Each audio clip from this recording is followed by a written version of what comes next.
روح عطشى ليست تروى، روح عطشى ليست تروى.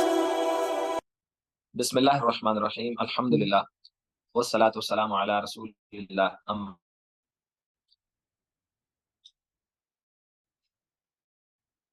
قضاء یہ نبی علیہ السلام کا ایک غزوہ صلح حدیبیہ کے بعد ایک عمرہ ہے، یعنی قضاء آخری کے معنی میں 7 ہجری ذی قعد میں نبی علیہ السلام 2000 صحابہ اور 60 اونٹس ساتھ تھے، اور ان کی دیکھ بھال ناجیہ بن جندب کے ثبوت تھی، اور مسلمان عمرۃ القضاء کے لیے نکلے، اور وادی حج میں 200 صحابہ کی نگرانی میں انصاری صحابہ کی قیادت میں مسلمانوں نے ہتھیار وہاں ایک وادی میں رکھے۔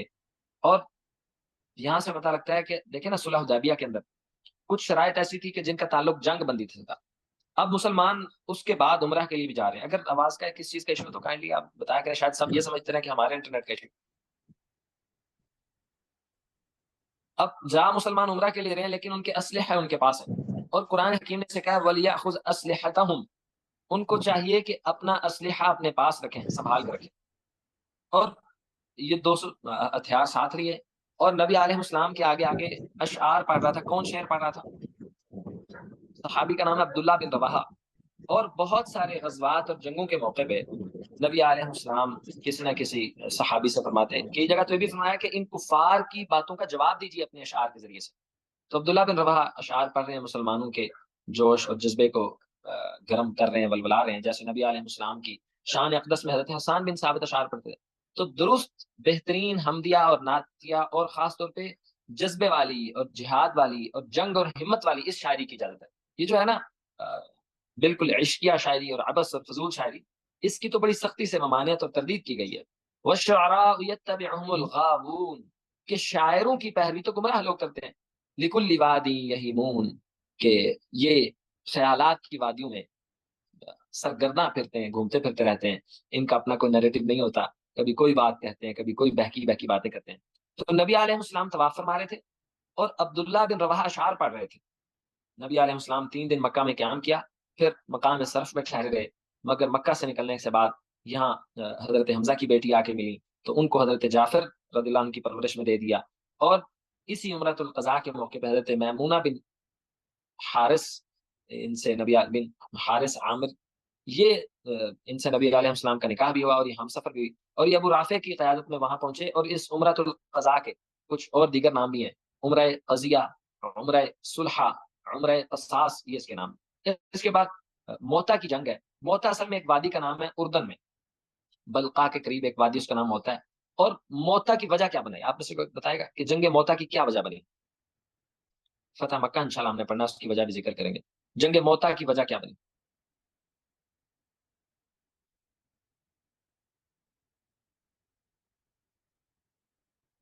جی آواز تو کلیئر آ رہی ہے نا؟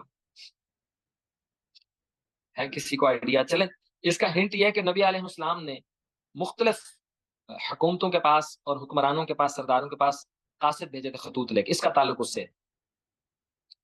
جنگ موتا کی وجہ کیا بنے؟ سر جو لے کے گئے تھے خط، ان کو قتل کر دیا گیا تھا، آئی تھنک سیریا کے گورنر نے قتل کیا۔ ہاں جی، سیریا سے مراد آپ شام لے رہے ہیں؟ جی جی ہاں، نبی علیہ السلام کا خط لے کر حاکم بصرہ کے پاس گیا تھا، اور ان کو قتل کر دیا۔ شرجیل بن عمر غسانی نے گرفتار کیا، اور پھر اس نے شہید کر دیا۔ اور حارث بن عمیر ازدی، یہ ان 2 شہادتوں کا بدلہ لینے کے لیے نبی علیہ السلام نے 3000 کی فوج بھیجی رومیوں کے خلاف۔ اور رومیوں کی تعداد کتنی تھی؟ 2 لاکھ تعداد تھی رومیوں کی۔ یہ 8 ہجری کا واقعہ ہے۔ جمادی الاولیٰ میں نبی علیہ السلام ایک مقام تک ساتھ گئے، پھر واپس آ گئے، اور پھر یہی موتا کی لڑائی ہے۔ اس میں مسلمانوں کو کے حوصلوں کو بلند کس نے کیا اور تقریر کر کے کیا؟ کوئی اس کا نام ذکر کرے گا؟ جیسے قرآن حکیم نے فرمایا نا کہ ان الذکر تنفع المؤمنین، کہ نصیحت مومن کو فائدہ دیتی ہے۔ جب بات کی جاتی ہے، نصیحت کیا جاتا ہے، واقعہ سنایا جاتا ہے، ڈسکرپشن دی جاتی ہے، تھوڑی موٹیویشن دی جاتی ہے، تو یہ مومن کو فائدہ دیتی ہے۔ اب جنگ موتا میں مسلمانوں کے جذبات کو تقریر کے ذریعے سے کس نے ابھارا؟ کس نے ان کا ایمان کو تازہ کیا؟ یہ ایمان ہے نا، تازہ ہو جاتا ہے. یہ بھی وہی تھے جو اشعار پڑھ رہے تھے. کون سے صحابی تھے جو اشعار پڑھ رہے تھے؟ نام لے کے پوچھے. آئی ڈی میں سے یہ ایم حسن، آپ بتائیں گے؟ ایم حسن نام سے آئی ڈی ہے. عبداللہ بن رواحہ.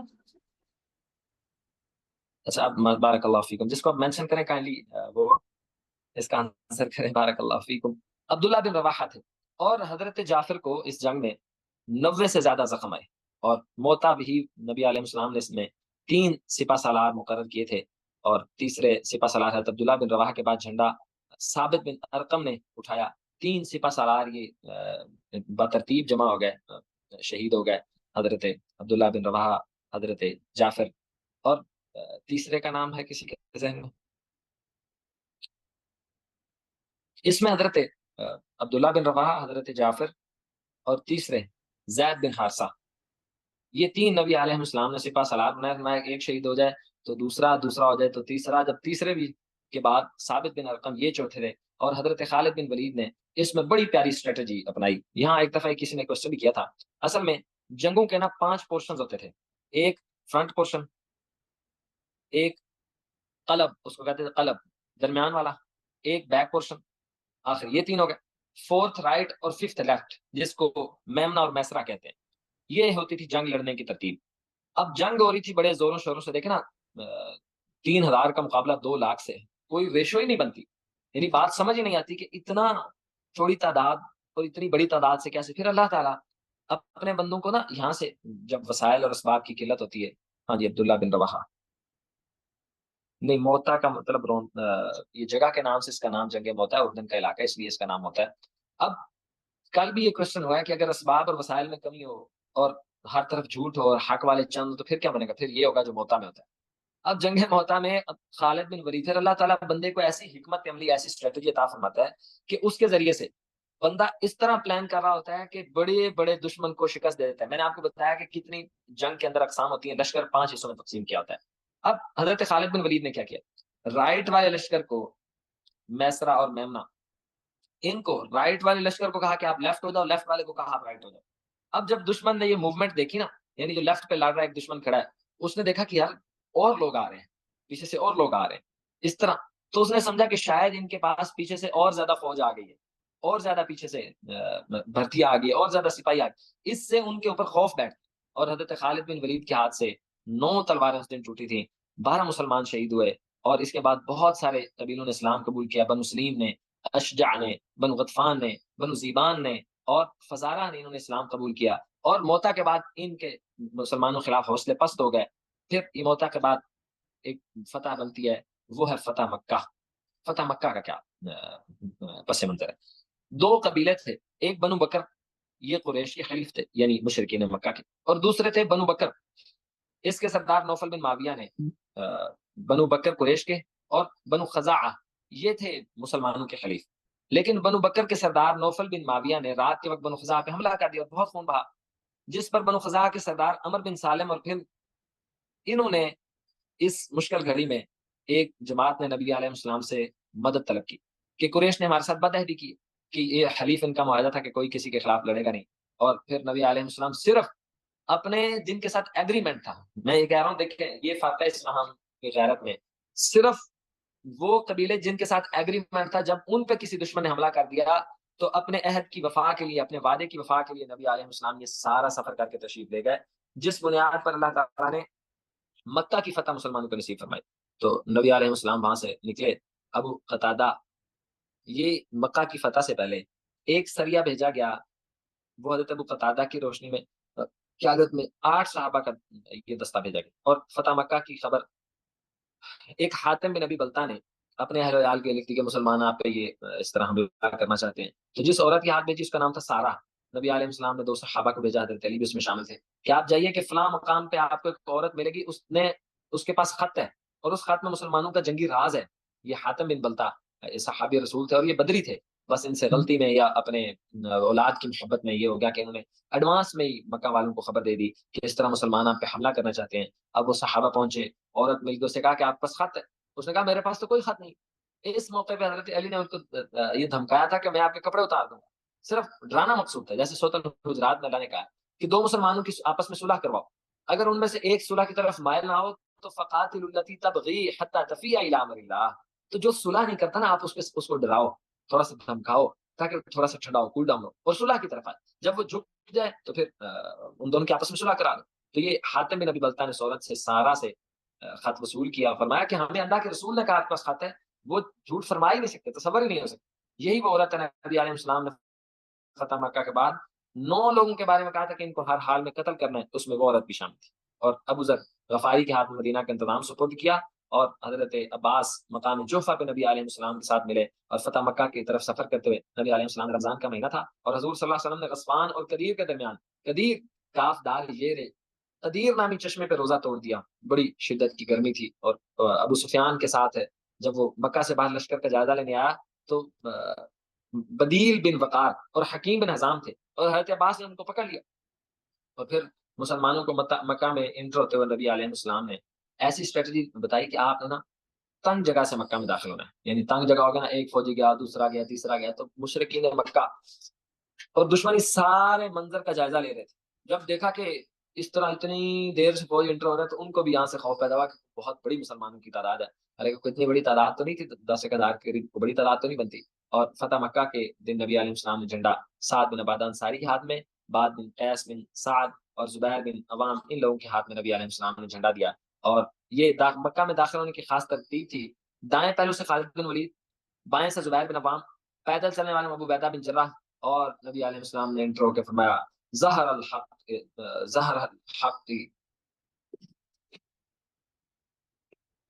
جاء الحق وظہر الباطل ان الباطل کان زہوقا، کہ آج حق کان پہنچا ہے، حق کان پہنچا ہے اور باطل شکست پا گیا ہے. اور باطل تھا ہی مٹنے والا اور حق تھا ہی چھانے والا. اور نبی علیہ السلام کے ہاتھ میں کمان تھی، آپ کمان سے بتوں کو گرا رہے تھے اور اس طرح یہ آیت پڑھتے جا رہے تھے. یہ وہی مکہ ہے میرے ساتھیوں، میرے دوستو، جس مکہ سے نبی علیہ السلام آپ نے ہم نے اس قدر مجبور ہو کے نکلے کہ اپنے بستر مرگ پہ حضرت علی رضی اللہ عنہ کو سلا کے رات کے اندھیرے میں اللہ تعالیٰ نے دشمن کی آنکھوں میں مٹی ڈال دی، یہاں سے نکلے تھے. یہ وہی مکہ ہے جہاں سے روتے ہوئے نبی علیہ السلام بڑے غمزدہ اور بڑے افسردہ اور بڑے پریشان نکلے تھے. یہ وہی مکہ ہے جہاں مسلمانوں کو آزمائشیں اور تکلیفیں تھیں، جہاں آل یاسر کو کہا جاتا تھا کہ فصبر آل یاسر. یہ وہی مکہ ہے جہاں ابوبکر صدیق جیسے موت پر بندے کا سر پھاڑا گیا. یہ وہی مکہ ہے جہاں نبی علیہ السلام 3 سال شیخ ابی طالب کی گھاٹی میں محصور رہے. اور کیا کیا غم تھے. دیکھو حالات بدل جاتے ہیں، آپ اپنی زندگی کے جس مرضی سٹیج پہ عزم مصمم اور یقین کامل کے ساتھ دن رات محنت اور کاوش جاری رکھیں، اللہ پہ توکل اور یقین باندھے رکھیں، اللہ آپ کو کامیاب و کامران بنا کے دوبارہ انہی جگہوں پہ جہاں سے کبھی آپ نکال دیے گئے، ایکسپیل کیا گیا، آپ پہ پابندی لگائی گئی، آپ کی عزت کو مجروح کیا گیا، آپ کو پریشانیاں اٹھانی پڑی، آپ کو رسوا کیا گیا، اللہ بڑی عزت کے ساتھ، بڑی آن شان ہمت اور غیرت کے ساتھ آپ کو فاتح بنا کے وہاں دوبارہ داخل کرے. صرف تو نبی ہے نا، لیکن سٹائل ایسا ہو جیسے اللہ کے رسول کا. عبادات میں بھی بہترین، عقائد میں بھی، ہر چیز میں سٹائل ایسا ہو. اب نبی علیہ السلام مکہ میں داخل ہو رہے ہیں اور خانہ کعبہ کی چابی عثمان بن طلحہ کو عطا کی اور ام ہانی کے گھر ابو طالب کی بیٹی تھی. نبی علیہ السلام نے غسل فرمایا، 8 رکعت نفل ادا کیا. نبی علیہ السلام تہجد کی نماز 8 رکعت پڑھتے تھے. اور ایک دفعہ مجھے یہ واقعہ بھی یاد آیا، نبی علیہ السلام والدہ ام ہانی کسی اور کے گھر آرام فرما رہے تھے تو چہرے انور پہ پسینہ آنے لگ گیا. تو وہ جو صحابیہ تھی ان کی محبت، انہوں نے ایک چھوٹی سی شیشی میں وہ پسینہ جمع کرنا شروع کیا اور فرمایا کہ اس کی خوشبو کستوری اور دنیا کی کیا کیا چیزوں سے خوبصورت ہے. اور 9 لوگوں کو ہر صورت میں قتل کرنے کا حکم دیا گیا. 3 عورتیں تھیں جس میں سے ایک عورت وہ جس نے فتح مکہ سے پہلے حاکم بن ابی بلتہ کا خط ملا تھا، اس کا نام سارہ تھا، یہ میں نے آپ کو بتایا. اور 2 لونڈیاں تھیں اور ابن خطل کو جو نبی علیہ السلام کی ہجو کیا کرتے تھی، اور ارنب اور ام سعد ان کو کہتا. اچھا آپ نے ایک نوٹ کیا کہ اس میں عورتوں کی بھی ایک تعداد ہے. اور کام دیکھو عورتوں کے، یعنی پہلی عورت جاسوسی کا خط پہنچا رہی ہے، ہماری مائیں اور بہنیں اور بیٹیاں ہیں. لیکن اصلاح، مراد اصلاح ہوتا ہے، مراد کو فیمنزم پھیلانا نہیں ہوتا یا نسوانیت رد کرنا نہیں ہوتا. نبی علیہ السلام ایک دفعہ جمعے کے بعد عورتوں کی طرف گیا، کیا عورتوں کثرت سے صدقہ کرو، میں نے دیکھا کہ جہنم میں بہت بڑی تعداد عورتوں کی. تو وہاں پہ صحابیات پریشان ہونے لگی. میں اللہ کے رسول وجہ کیا ہے؟ پہلی وجہ، عورتیں غیبت چغلی لان تان بہت زیادہ کرتی ہیں، یہ بچنا چاہیے اس سے. اس ایپ جب اللہ کے رسول صلی اللہ علیہ وسلم نے نومینیٹ کر دیا کہ اس ایپ سے بچنا ہے، اب ہمیں پتا ہونے کے باوجود بھی ہم اس ایپ سے بھی نہ بچ سکے. اور دوسری عورتوں کے بارے میں فرمایا کہ خاموں کی بہت ناشکری کرتی ہیں. ان عیبوں سے خاص طور پہ امت مسلمہ کی بہنوں اور بیٹیوں کو بچنا چاہیے. اور فتح مکہ کے دن عثمان رضی اللہ عنہ نے عبداللہ بن ابی سرحہ کی جو حضرت عثمان نے سفارش کی تھی عبداللہ بن ابی سرحہ کی، جو مسلمان ہونے کے بعد مرتد ہو گیا تھا. حضرت عثمان کی سفارش پہ نبی علیہ السلام نے اس کا اسلام قبول کیا. اور ایک حبار بن اسود ایک کردار گزرا ہے، اس نے نبی علیہ السلام کی بیٹی زینب کو اونٹ سے گرایا تھا جب یہ ہجرت کرنے لگی، تو ان سے ان کا حمل ساقط ہو گیا، مگر آپ صلی اللہ علیہ وسلم نے اسے معاف کر دیا. سن رہے بات کی اتنی بڑی تکلیف تھی لیکن نبی علیہ السلام نے معاف کر دیا. اور یاد رکھیے کامیاب لوگوں کے اگر آپ اپنی زندگی میں کامیاب چاہتے ہیں، بہت بڑی خوبی کامیاب لوگوں کی معاف کر دینا ہوتا ہے. اور معاف کرنا آپ کے پوٹینشیل کو بلڈ اپ کرتا ہے. ایسے سمجھیے کہ کیونکہ معاف کرنی ہوتی ہیں غلط چیزیں، تلخ رویے، سخت باتیں. جب آپ یہ غلط چیزیں معاف کر دیتے ہیں نا، مطلب آپ نے اپنی میموری صاف کر، وہ آپ کے دماغ سے صاف ہوگی، اب آپ کو آگے بڑھنے میں کوئی رکاوٹ نہیں ہوتی. جب آپ معاف نہیں کرتے، انتقام کی سوچ سے لگے رہتے ہیں، تو وہ ساری چیزیں آپ 24 گھنٹے اس کی کیلکولیشن میں ہوتے ہیں. اس ایکشن کا میں نے ریئیکشن کیا دینا ہے. اب ریئیکشن دینے کے چکر میں آپ پازیٹیو صلاحیتوں کی بجائے نیگیٹو صلاحیتوں کی طرف بڑھ رہتے ہیں. نبی علیہ السلام نے ان کو بھی بڑے بڑے مجرموں کو اس موقع پہ معاف کر دیا. ابن ابی قتل کعبہ کے پردے میں چھپایا تھا، مگر اسے وہاں سے بھی پکڑ کے قتل کر دیا گیا. اور مکیس مرتد تھا، ایک مسلمان کو قتل کر کے مدینہ سے بھاگا تھا، اور نمیلہ بن عبداللہ نے آپ کے حکم سے اسے قتل کر دیا. فتح مکہ کے بعد آپ نے کوہ صفا پر عام بیعت لی. جب آپ بیعت سے فارغ ہوئے تو عورتوں کی بیعت کے لیے حضرت عمر کو حکم دیا. فتح مکہ کے بعد نبی علیہ السلام، یاد رکھیے کہ یہ بیعت کا یہ طریقہ میں نے ذکر کیا تھا کہ یہ بدعت اور نیا طریقہ ہے جو موجودہ پاکستان میں رائج ہے. یہ مختلف سلسلوں میں رائج ہے، تنظیموں میں رائج ہے. اور نبی علیہ السلام غیر محرم کے ساتھ ہاتھ نہیں ملاتے تھے. حضرت اور فتح مکہ کے بعد آپ صلی اللہ علیہ وسلم نے مکہ میں 19 دن قیام کیا، پھر مدینہ تشریف لے گئے. اور وادی نخلا میں نبی علیہ السلام بنو کنانا کا بت تھا، آپ صلی اللہ علیہ وسلم کے حکم سے خالد بن ولید کو روانہ کیا گیا اسے توڑنے کے لیے. اس کو توڑ کر آپ بنو جزیمہ کو اسلام کی دعوت دینے کے لیے روانہ ہو گئے، کیونکہ نبی علیہ السلام نے یہی آپ کو حکم دیا تھا. اور اوس اور خزرج اور غسفان کا ایک بت تھا، یہ منات، آپ صلی اللہ علیہ وسلم کے حکم سے سعید بن زید اشلبی نے 20 سواروں کے ساتھ جا کے توڑے.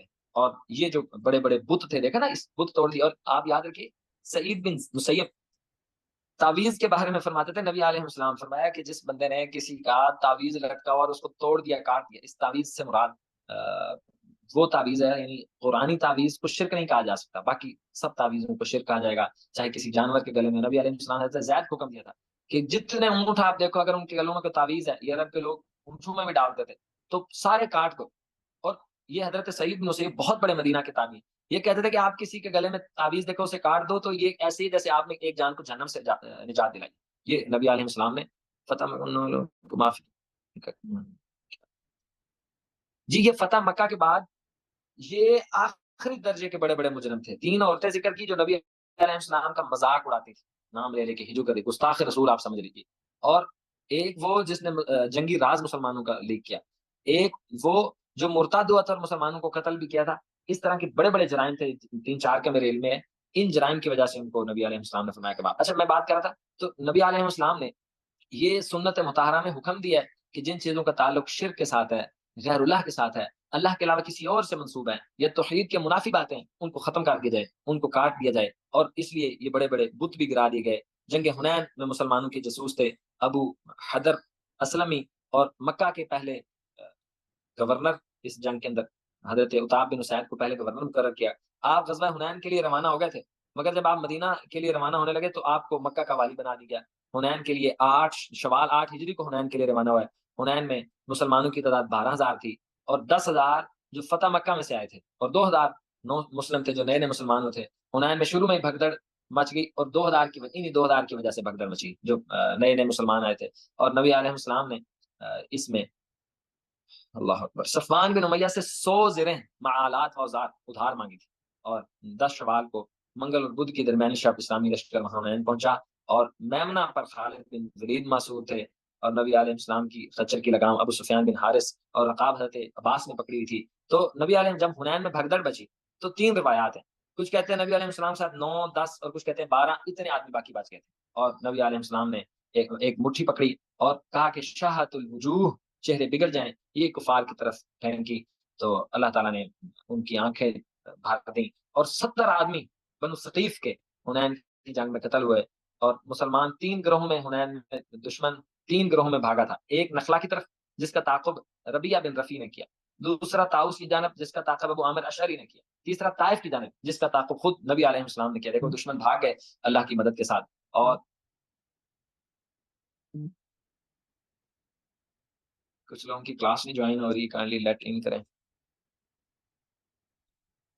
جی اب معاف بھی، اب ابن خطل کو بڑے بڑے لوگوں کو معاف بھی کیا گیا. نبی علیہ السلام کی بیٹی کا حضرت زینب کو اونٹنی سے گرانے والا ان کا حمل ضائع ہو گیا، اس سے اس کو معاف کیا گیا.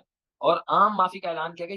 یہ تو صرف باقی سارے تو معاف کیے ہیں، یہ تو چند لوگوں کو نشان عبرت کے لیے سزا دی گئی.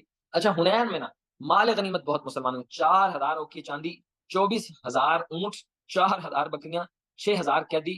اور حنین میں حضرت مسعود بن عمر غفاری کے سپرد مال غنیمت کیا گیا اور آپ مقام جرانہ لے کر آئے اور یہیں پہ تقسیم کیا گیا. ہمارے پاس کوئی ٹائم بتا سکتا ہے؟ ٹائم تھوڑا ہوگا. غزوہ حنین میں نبی علیہ السلام کی ایک رضائی بہن تھی شیمہ بنت حارث سعدیہ، ان کو ان کی قوم کی طرف واپس کر دیا گیا. اور غزوہ طائف خالد بن نبی غدا يجل الليل ضياء